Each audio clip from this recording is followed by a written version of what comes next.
welcome to another refreshing episode of Gadgets and Gizmos. My name is Gaurav Prethi. We have lined up some cool stuff. We showed you the Apple iPhone 7. This week we show you Google's answer to iPhone 7. Google Pixel XL is here. It looks fantastic. You want to know more? Of course you do. So we showed you the iPhone 7, which is here, a fantastic iPhone. But if you're an Android fan, you want an equally good Android smartphone. The Google Pixel XL is here. Now we told you pretty much everything about the phone even before it was launched because it was leaked. But now we get to experience the phone and it's quite impressive. So once again, the Google Pixel is available in two variants, the Pixel and the Pixel XL. Pixel is of course a 5-incher with full HD display and the Pixel XL is a 5.5-incher with quad HD display. They're available in two variants, 32GB and 128GB. The Pixel 32GB version is available for 50 and the 128GB version is available for 66,000 rupees. The XL is available for 67,000 and for the 128GB Pixel XL you'll pay 76,000 rupees. So it costs a lot but it offers a lot at the same time. Now if I talk about the hardware, they are running on the latest Snapdragon 821 processor with 4GB of RAM. Hardware specifications are same on both the phone except for the size, and also the highlight is Android's latest OS, which is Nougat 7.1, an updated version of Nougat 7.0, which offers you lots of new features that you can work on. Also available is Google's Assistant. The new AI-based assistant finally comes into Google phone and it offers you a lot of things and it's gonna just keep on getting better and better. Battery is another thing. Now for the smaller variant you have a 2770 mAh battery and for the Pixel XL you're getting a 3450 mAh battery. Now this phone will easily last you a day, and I think the biggest USP of this phone is the camera. You have a 12.3 megapixel rear camera and you get some amazing pictures. In fact, on synthetic benchmark scores this is leading the chart. In fact, much more than the iPhone 7. Now we'll have to test them out and we'll tell you, but for now I can say the picture quality is just amazing. Design wise nothing much has happened except for this glass part. So I think Google Pixel XL, a very good Android competitor for the iPhone 7. So Apple alongside the iPhone 7 also launched the next generation or Apple Watch Series 2. The watch that looks pretty much the same but has a lot more going inside. Now there was a time when, like most of us, I also wanted to own a cool wristwatch, but then came the smartphone and we all know what happened after that. But with the coming of the smartwatches, things have changed. Men's wrists are no longer vacant. A smartwatch that can do a lot more things than just tell time. And this week, we have the Apple Watch 2.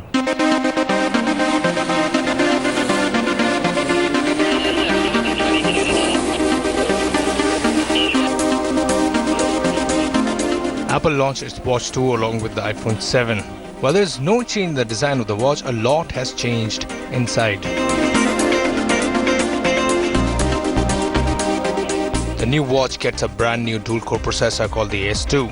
Apple says it's 50% faster than the first watch, and Apple is not lying. You can see the difference. The apps open fast and generally the watch's response time has improved. The display is also much brighter now, 2 times brighter than the first Apple Watch, Apple says, and you can see the difference in sunlight. With the Apple Watch 2, I find myself in a similar situation I did with the iPhone 7. Nobody seemed to notice it, man. It's brand new, you know. You paid so much for it, you want to show off, of course. Now, the big deal about the Apple Watch 2 is that it gets GPS on board. And finally, Apple Watch has become what it should have in the first place. It's a smartwatch come fitness tracker. Although you really can't see when the GPS is working, but somehow it does when it should. That's great. Apple Watch has now become a fitness tracker. A good one with a built-in GPS. So you get plenty of workouts to choose from. You can run, cycle, row and yes, swim. In fact, the water resistant Apple Watch can swim up 50 meters. And Apple has done a really cool thing with the speakers. They can eject water. Awesome. With the GPS on, you can track your distance and get a detailed log in your iPhone's activity log and also the map of your route. The optical sensors at the back measure your heartbeat. Now, you don't really check your heartbeat unless, of course, unfortunately, if you have a heart condition. But it's always good to see that your heart is beating in the watch. That's great. Now, the activity app that's there in the iPhone is improved now. It looks much more refined, and it also lets you share your workout progress on social media, which is great. I think that's the only healthy way of using social media. Also, when you finish a workout, you can nudge your friends who are also on Apple Watch 2 to motivate each other, to tease each other, or to discourage each other, your wish. And when you're using a GPS, of course, the battery life is bound to take a hit, but this watch will last you with GPS on for good 5 hours, enough for you to finish a marathon. I mean, if you want to wear this watch for a marathon, that is. The new watchOS 3 also brings in some changes. The watch faces or complications can be changed by swiping from edge to edge. Now when you swipe from bottom to top, you get the control center. When you press the side button, you get quick access to the apps. All the old features are intact, and the new OS definitely looks much more smoother and efficient. Alright, let us all now take a moment, concentrate on our breath, breathe in and out. Breath is the most important thing in life, because if you can't breathe, you're dead already. And Apple Watch 2 has this cool new app called Breathe. It's all about mindfulness. It's very important in today's day and age. Alright, coming back to the watch. The Watch 2, there are new colorful bands that are available with the watch. There's also a ceramic version which looks and feels fantastic. It's very expensive.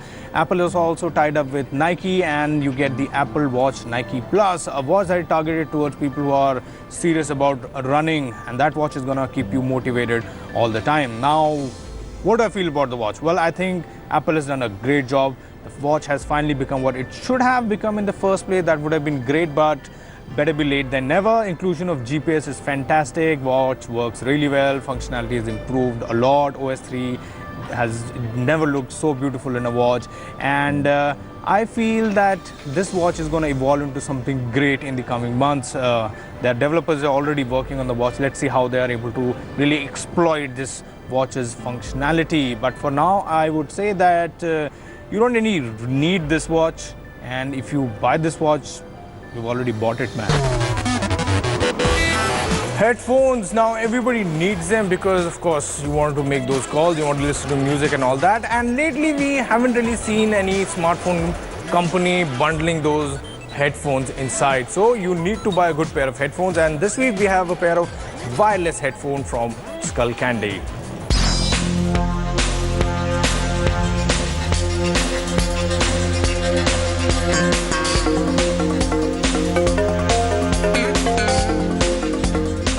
With most smartphone manufacturers now cutting costs by not bundling in a decent pair of buds in the package, it's important now, perhaps more than ever, to own a decent pair of headphones for your portable music needs.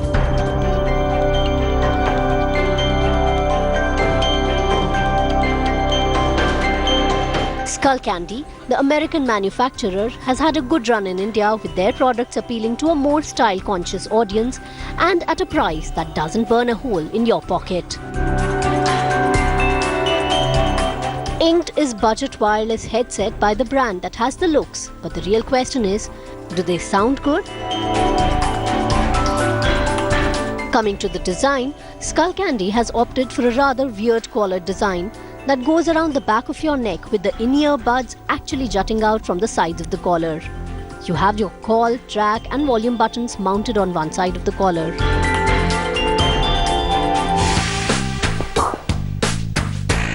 The idea is that the collar rests at the back of your neck, while the buds go in your ear, obviously. In practice, the design just looks messy and unwieldy. We understand that this was done to give you easy access to the controls, but it never really feels comfortable. For a 4,000 rupee earphone, the sound quality is disappointingly average. As with most Skullcandy products, the sound is heavily skewed towards the bass side of the spectrum. The mids and highs are not clear and sound muffled, while the bass tends to overpower everything.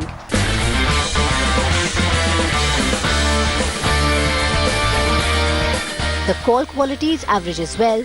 In places where the network reception was full, people had trouble hearing us when we used the inbuilt mic, while the voices in the earphone sound muffled.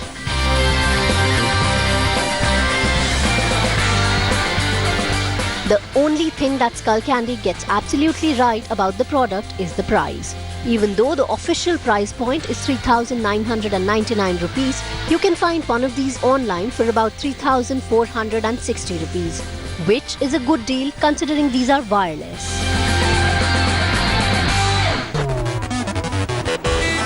This has been a great month for smartphone users. So you had the iPhone 7, which is iPhone. You also have the Google Pixel XL, which is being launched in India. And Honor, which is a Huawei product, also released their much awaited Honor 8 smartphone. The phone looks quite interesting and quite promising. Take a look.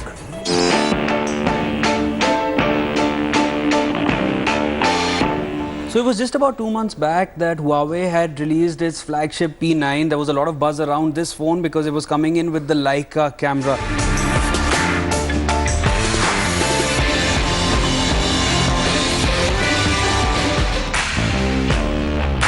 Two months later, here we are with Huawei's latest offering. This one's the Honor 8. And in terms of functionality, it is right there with the P9. In terms of cost, it is much cheaper. Let's dive into it.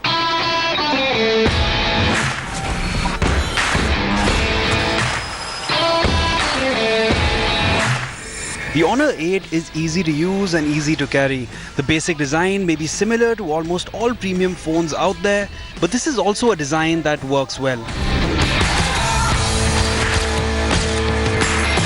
The curved glass on the front and back gives the phone a smooth look and definitely gives the phone a premium look as well. The phone has a fingerprint sensor on the back. The Honor 8 with its 5.2-inch screen is just the right size. Its screen shows deep and vibrant colors and the viewing angles are good. The brightness levels on the other hand are on the lower side, so outdoor use in bright sunlight can be challenging. The screen is also more reflective than it ought to be. The Honor 8, although an Android phone, runs a custom version of the operating system that has a completely new user face called EMUI. In the Honor 8, you get the version 4.1 of the EMUI, which is based on Android 6. The software on the phone is well optimized and you won't see any lags on this phone, and all the animations, including when you are switching between the open tabs, are smooth. Overall, the software looks closer to the iPhone's iOS and not Google's Android. So if you're someone who really likes and prefers the iPhone style software with no app drawer and with slicker animations, then be rest assured that the software on the Honor 8 is going to please you plenty. The only bit of concern we have is about software updates, because the Honor 8 software is still based on Android 6 at a time where Android 7 is the current version of Android.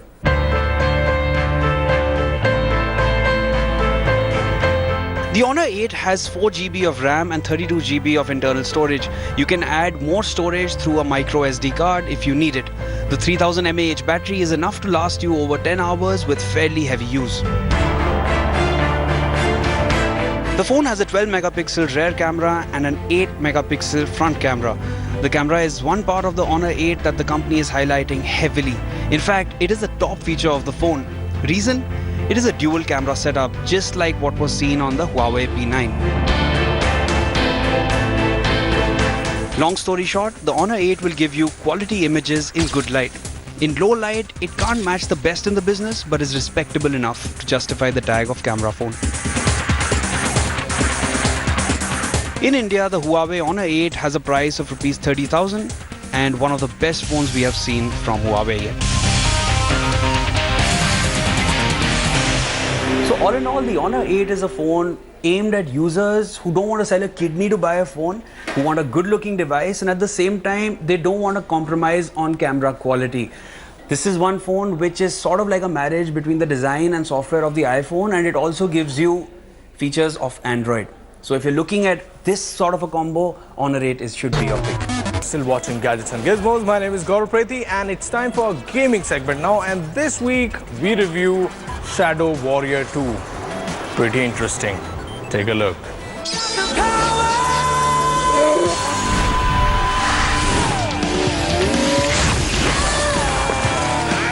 Lo Wang is back, and Flying Wild Hog has made some drastic changes to the formula that powered the 2013 reboot. Does the risk pay off?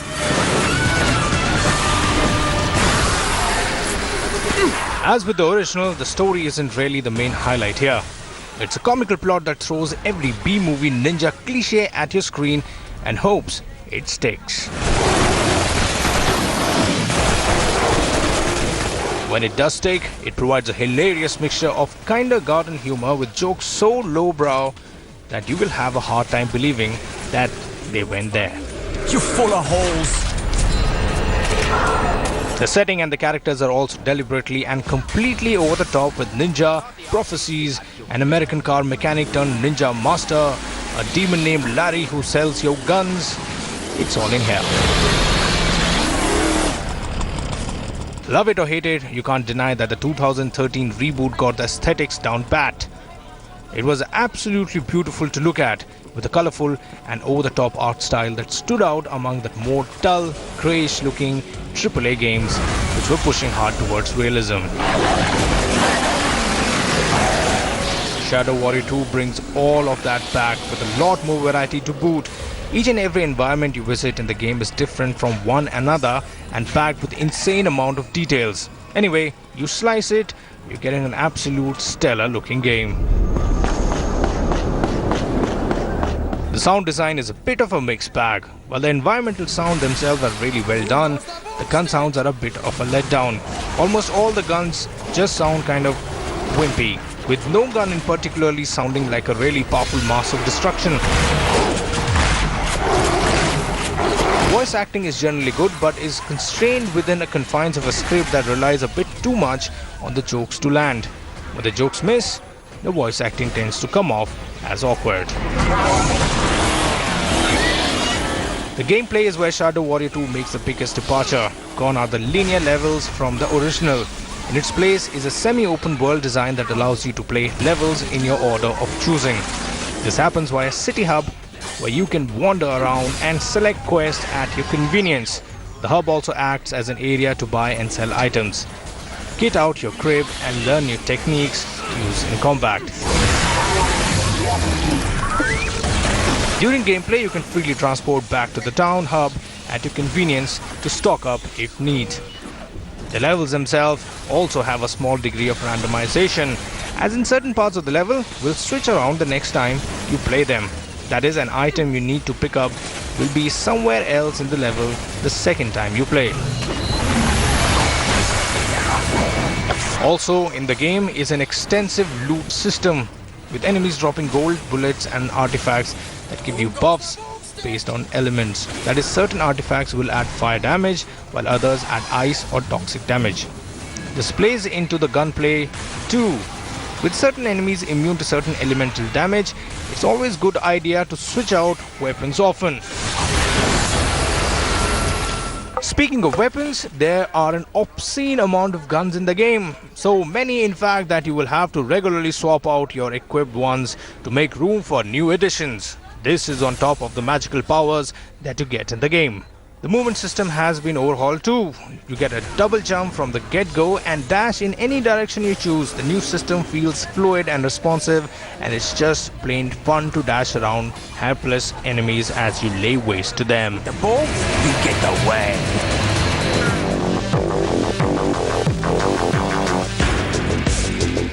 It's a versatile mix of first-person shooter design with conventions more commonly found in action RPGs like Diablo.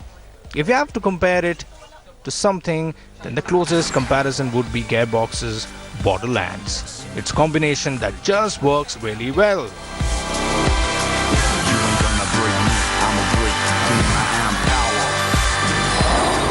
Shadow Warriors 2 is a game that looks good, has sound mechanics and is more importantly a blast to play. Once you finish the game, you can replay it using everything that you have unlocked at a higher difficulty, adding even more replay value. There's also 4-player co-op that allows you to team up with friends to go on a killing spree. You never break me, I'ma break the game. I am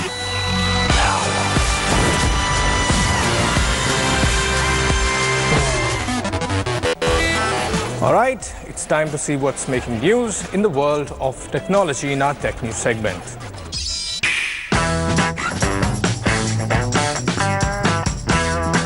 Nintendo has unveiled its new hybrid gaming system, the Nintendo Switch. Players can use it at home or on the go, which the company says combines the power of a traditional console with the flexibility of a handheld device. It comes with a portable, tablet-style high-definition display with controllers which attach to the side. Game studios already on board to produce software include EA Games, Sega, Ubisoft and Warner Brothers. The device is due out in March 2017, with technical specifications yet to be confirmed. Games will also come on small cartridges, and Legend of Zelda Breath of the Wild is one of the titles already confirmed for the Nintendo Switch.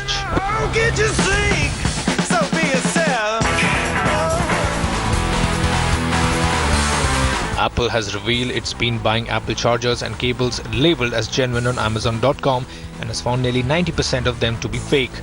The revelations comes in a federal lawsuit filed by Apple against a New Jersey company over what it says are counterfeit products sold on Amazon.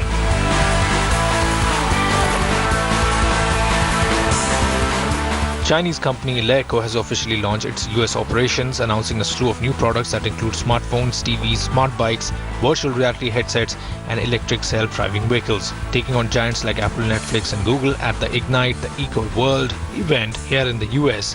Leico unveiled open, integrated internet ecosystem that involves platform, content, apps, and connected smart devices. Some 3.2 million debit cards issued by India's biggest banks may be exposed to malware-induced security breakdown. Most of these cards belong to State Bank of India, HDFC Bank, Yes Bank and ICICI Bank. Malware malicious software that damage computer systems at ATMs or bank servers can allow unauthorized persons to access the data on debit cards. Alright, with that, we come to an end of another fantastic episode of Gadgets and Gizmos. We hope you enjoyed watching it, and if you have any questions and queries, you can always write into us or just follow us on Twitter and send in your suggestions, your feedbacks. We'll be back next week with more of Gadgets and Gizmos.